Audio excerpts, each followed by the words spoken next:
சுருக்கமாக தினசரி நடப்பு நிகழ்வுகளையும் கல்வி, விளையாட்டு, அரசியல், வாழ்க்கை முறை, மருத்துவம், தொழில்துறை, சினிமா, பொழுதுபோக்கு போன்ற பல்வேறு நிகழ்ச்சிகளையும் உடனுக்குடன் காண கேப்டன் டிவி மற்றும் கேப்டன் நியூஸ் சமூக வலைத்தள பக்கங்களோடு இணைந்திருங்கள். உங்கள் வணிகத்தை கேப்டன் டிவி மற்றும் கேப்டன் நியூஸில் விளம்பரத்தின் மூலம் மேம்படுத்த விருப்பமா? உடனே கீழே கொடுக்கப்படும் எண்ணிற்கு தொடர்பு கொள்ளுங்கள். மேம் வணக்கம். இன்னைக்கு தேதிக்கு நிறைய யங்ஸ்டர்ஸ் அதிகமாக புக் ரீடிங்கில், அதாவது புத்தகம் படிக்கிறதுல ஆர்வம் காட்டுறதை நம்ம பார்க்க முடியுது. இந்த வாட்டி கூட சென்னையில் நடந்த புக் ஃபெஸ்டிவலில் கிட்டத்தட்ட 4 crores புக்ஸ் சேல் ஆயிருக்கு அப்படிங்கிறத சொல்கிறாங்க. பட் அதுக்கு பேரலாக இந்த டிப்ரெஷன், ஆங்ஸைட்டி, பால்பிட்டேஷன் இந்த மாதிரியான மன ரீதியான பிரச்சனைகளும் அதிகரிச்சுட்டு போகிறத பார்க்க முடியுது. இந்த புக் ரீடிங்கை நம்ம இன்னும் நிறைய எஜுகேட் பண்ணணும் அப்படின்னா அது மென்டல் ஹெல்த்துக்கு எவ்வளோ முக்கியத்துவம்? கண்டிப்பாக புக்ஸ் இன்றைக்கி நம்ம எல்லாம் ஒரு அலங்கார பொருளாக மாத்திரம் பார்க்குறோம். ஸோ நிறைய பார்த்திங்கன்னா வாங்கி அதை ஷெல்ஃப்ஸில் அடுக்கிறதோ இல்லைனா அது ஒரு ஹாபியாவோ நம்ம ரிலேட் பண்ணக்கூடாது. புக்ஸை ரீட் பண்ணுறதுன்றது ஒரு ரொம்ப ரொம்ப நல்ல விஷயம். அது ஒரு விஷயம் இருந்தாவே நமக்கு நம்மளோட பிரெயினோட எமோஷன்ஸ் ஒழுங்காக ரெகுலேட் ஆகும். ஸோ இன்றைக்கி இந்த ஃபாஸ்ட் வேர்ல்டில் பார்த்தோம்னா எல்லாருமே ஒரு பைட்ஸ் பார்க்குறதோ ரீல்ஸ் பார்க்குறதுலையோ இன்ஃபர்மேஷனை கேதர் பண்ணிக்கிறோம். அது தப்பு இல்லை. பட் அதே டைமில் நம்மளுடைய மென்டல் ஹெல்த்துக்கு குழந்தைங்களாக இருந்தாலும் சரி, முதியவர்களாக இருந்தாலும் சரி, எவ்வளோ நேரம் நம்ம செலவிடுறோம். இப்போ குழந்தைங்களுக்கும் பார்த்திங்கன்னா இந்த ஸ்பீடாக இந்த ஸ்மார்ட் ஸ்டடிங்கிற மாதிரி எடுத்துகிட்டு வந்துடுறாங்க. எப்படின்னா அந்த குழந்தை அந்த எக்ஸாம் பெர்ஸ்பெக்டிவில் மாத்திரம் படித்து அந்த எக்ஸாம் பெர்ஸ்பெக்டிவில் மாத்திரம் அந்த கிரேடோ அந்த மார்க்கோ வாங்கினா போதும்னு நினைக்கிறாங்க. பட் சைக்கலாஜிக்கலாக பார்த்தீங்கன்னா ஒருத்தர் ஒரு புக்கை கையில் வச்சு பிடிக்கிறப்போ அந்த ஃபீல், ஐம்புலன்களுமே ரொம்ப ரொம்ப ரொம்ப இம்பார்ட்டண்ட் நமக்கு. ஸோ அந்த பிரெயினுக்கும் மைண்டுக்கும் அந்த ஐம்புலன் 5 சென்ஸ் ஆர்கன்ஸ்க்கும் ஒரு பெரிய கனெக்ட் இருக்குது. இப்போ இந்த புக்கை நம்ம ஓப்பன் பண்ணி விஷுவலாக பார்த்து அதை கையில் பிடிக்கிறப்போ நமக்கு டாக்டைல், நம்ம ஸ்கின்னோட அது கனெக்ட் ஆகுது. பார்க்குறப்போ அந்த பிக்சர்ஸை நம்ம ஐஸோட கனெக்ட் ஆகுது.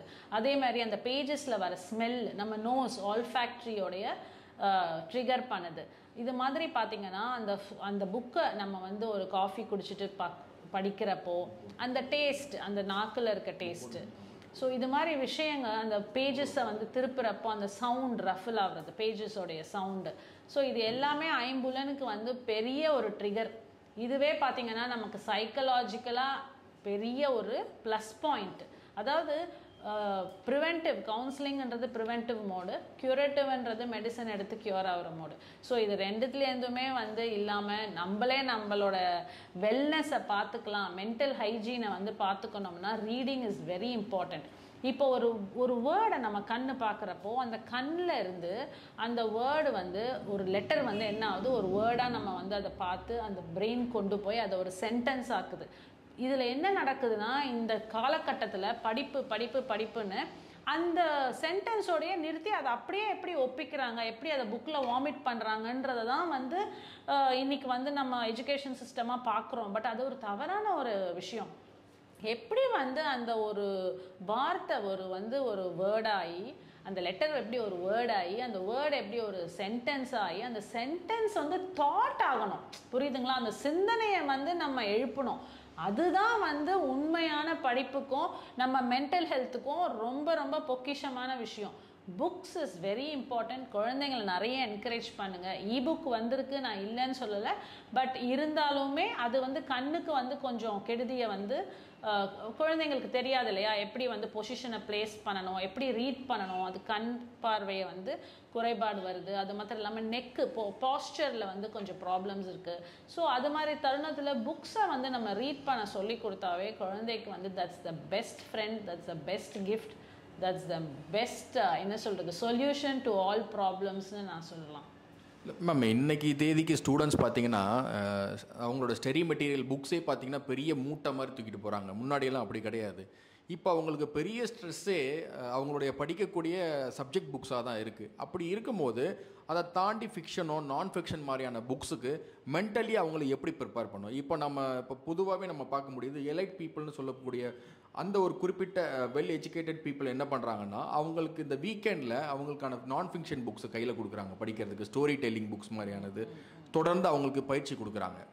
பட் பெரும்பான்மையான மக்கள் இந்த சப்ஜெக்ட்லேயே இந்த ஸ்கூல் புக்ஸ்லேயே அடங்கி போடுறாங்களே தவிர மற்ற புத்தகங்களில் கவனம் போகிறது கிடையாது. ஸோ அந்த மாதிரி பிள்ளைங்க எப்படி ஃபோக்கஸ் பண்ணணும்? இது வந்து லைப்ரரிஸ்க்கு அழைச்சிட்டு போகலாம் குழந்தைங்களை. ஏன்னா இப்போ எல்லா டிஸ்ட்ரிக்ட் லைப்ரரிஸ், எல்லா லைப்ரரியிலுமே, பெரிய லைப்ரரியிலுமே பார்த்தீங்கன்னா நிறைய புக்ஸ் ஓப்பனாக இருக்குது. அந்த இடம் தான் இன்றைக்கி வந்து ரொம்ப காலியாக இருக்குது. ஸோ அங்கே வந்து க்ரௌட் இல்லாத ஒரு இடம், ஸோ ஒரு காம்படிஷன் இல்லாத இடம். ஸோ குழந்தைங்களை அங்கே கூட்டிகிட்டு போங்க. அவங்க வந்து அமைதியாக அங்கே சிந்திக்கிறப்ப நிறைய படிக்கலாம். இப்போ நம்மளால் வந்து அது மாதிரி புக்ஸ் வாங்கி கொடுக்க முடியல வீட்டில் அப்படின்ற பட்சத்தில் இது மாதிரி இடத்துக்கு கூட்டிகிட்டு போய் படிக்க வைக்கலாம் குழந்தைங்கள. இப்போலாம் பார்த்தீங்கன்னா நிறைய கெஃபேல கூட புக்ஸ் இருக்குது. ஸோ அங்கே உட்காந்துட்டு அவங்க படிக்கலாம் ரிலாக்ஸ்டாக. பட் ரீடிங்ன்றது வந்து ஒரு பெரிய ஸ்கில். அது வந்து ஒரு ரொம்ப ரொம்ப முக்கியமான skill to develop our mindfulness. இன்றைக்கி காலகட்டத்தில் எல்லாருமே வந்து வேகமாக ஓடிட்டுருக்கோம். நம்ம வந்து நம்மளுடைய ஐம்புலனை வந்து யூஸ் பண்ணி எந்த ஒரு டிசிஷன் மேக்கிங்குமே பண்ண முடியல. அந்த சென்ஸ்க்கும் 5 சென்சஸ்க்கும் பிரெயினுக்கும் இருக்க கனெக்டே வந்து கட் ஆகிடுது. அதனால தான் வந்து இன்றைக்கி தவறான டிசிஷன் எடுக்கிறோம், தவறான ஒரு அணுகுமுறையில் போகிறோம். ஒரு பிரெயின் ஃபாகுன்றாங்க இல்லையா, அது மாதிரி ஒரு ஸ்ட்ரெஸ், ஒரு ஆங்ஸைட்டி, ஒரு டிப்ரெஷன், இது மாதிரி பெரிய பெரிய டேர்ம்ஸ்க்கு போயிடுறோம். பட் நான் என்ன சொல்கிறேன்னா, அந்த டேர்ம்ஸ்க்கெலாம் நம்மளா அசியூம் பண்ணிக்க வேணாம். இது மாதிரி ஜார்கன் யூஸ் பண்ண வேணாம். ஏன்னா ஒரு குழந்தை இன்னைக்கு ரீட் பண்ணலன்னா கூட என்ன சொல்லிடுறாங்கன்னா, அந்த குழந்தைக்கு ஒரு லேர்னிங் டிசபிலிட்டின்னு சொல்லிடுறாங்க. தயவு செஞ்சு அது மாதிரி ஜார்கன்ஸை யூஸ் பண்ணி குழந்தைங்களை லேபிள் பண்ணாதீங்க. அதுக்குன்னு வந்து லெவல்ஸ் இருக்குது. அதுக்குன்னு வந்து கிளினிக்கல் சைக்காலஜிஸ்ட் இருக்காங்க, அவங்க அசஸ் பண்ணணும். இது மாதிரி நிறைய விஷயங்கள் இருக்குது. ஒரு மதராவோ, ஒரு நேபராவோ, ஒரு ஃப்ரெண்டோட அம்மாவாவோ நம்மளாம் வந்து அப்படி ஒரு தவறான ஒரு செய்தியை வந்து அந்த குழந்தை மனசில் விதைச்சி அந்த குழந்தையோடைய மோட்டிவேஷனையும் கான்ஃபிடென்ஸையும் நம்ம பிரேக் பண்ணிடக்கூடாது. ஏன்னா அந்த குழந்தை அங்கேயே நின்றுடுறாங்க.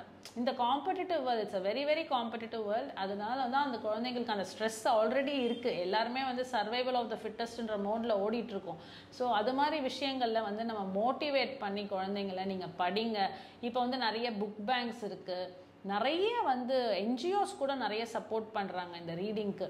இப்போ பார்த்தீங்கன்னா இந்த ஃபாஸ்டர் ஹோம்ஸ்க்கெலாம் கூட நிறைய புக்ஸ் நாங்கள் எடுத்துகிட்டு போய் கொடுக்குறோம். ஏன்னா அந்த குழந்தைங்களுக்கு வந்து பேரண்ட்ஸ் இல்லை, அது மாதிரி கொடுக்க முடியாதுன்றதால அவங்களுக்குள்ள நாங்கள் ஃபஸ்ட்டு கொஞ்சம் மினிமலாக புக்ஸ், எனக்கு இன்ட்ரெஸ்ட் இல்லை மேம் சொல்கிற குழந்தைய கூட நாங்கள் எப்படி இன்ட்ரெஸ்ட் படுத்துவோன்றது தான் main. So colourful book mark கொடுங்க அவங்களுக்கு, அதை யூஸ் பண்ணுவாங்க. அதில் வந்து ஒரு சந்தோஷம், அந்த புக் மார்க் அவங்க எந்த பேஜில் வச்சுருக்காங்கன்னு பார்க்குறதுக்கு. ஸோ அதே மாதிரி புக் கிரிக்கெட்டுன்ற மாதிரி மெதுவாக நாங்கள் அந்த நம்பர்ஸ் விளையாட வைப்போம் அவங்கள. சரி, அடுத்து வந்து அந்த பிக்டோரியல் விஷுவலாக வந்து படிங்கன்னு சொல்லுவோம். ஸோ ஒருத்தர் படித்த கதையை இன்னொருத்தருக்கு வந்து அடுத்தடுத்த லெவலுக்கு கொண்டு போகலாம். அந்த புக்கு படிக்கிறது வந்து அந்த சிந்தனையாக மாறி மைண்டில் இருக்கும். அதை வந்து எப்படி எக்ஸ்ப்ரெசிவ் ஆர்ட்டாக அவங்களே வந்து ஸ்டோரி டெல்லிங் சொல்லலாம், அவங்களே அதை வந்து ஒரு ஸ்கிரிப்ட் பண்ணி ஒரு எனாக்ட் பண்ணலாம் ஒரு நாடகமாக. ஸோ இது எல்லாமே ஒரு நல்ல தெரப்பிங்க.